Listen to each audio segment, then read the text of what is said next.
Hi అండి, అందరికీ నమస్కారం. ఈరోజు నా స్పెషల్స్ ఏంటో చెప్పనండి.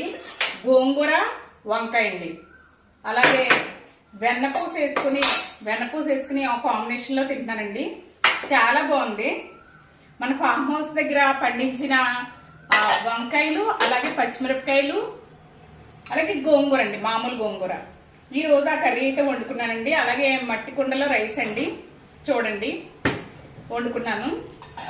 చాలా బాగుందండి. అంటే వెనపూస కాంబినేషన్ తో మీరు ఎవరైనా తింటారా అండి? మేమైతే చిన్నప్పుడు అమ్మ వాళ్ళు వంకాయ ఇలాగా గోంగూర ఉన్నప్పుడు వెనపూస కాంబినేషన్స్ తో తినేవాళ్ళం అండి మేము. చాలా బాగుంటది, ట్రై చేయండి. మీకు ఎవరికైనా అలవాటు ఉంటే కూడా చెప్పండి, ఓకేనా అండి? చాలా బాగుందండి, అసలు మాటలు లేవు. బిర్యానీలు, ఏ బిర్యానీలు సరిపోతాయండి మా వెజ్ ముందు? అసలు ఏ బిర్యానీ సరిపోదండి, అన్నవి అసలే సరిపోదు ఇలాంటి కూరల ముందు. మీలో ఎంతమంది ఒప్పుకుంటారండి దీనికి? ఎంతమంది ఒప్పుకుంటారో కామెంట్ చేయండి, ఓకేనా అండి? ఉంటారండి.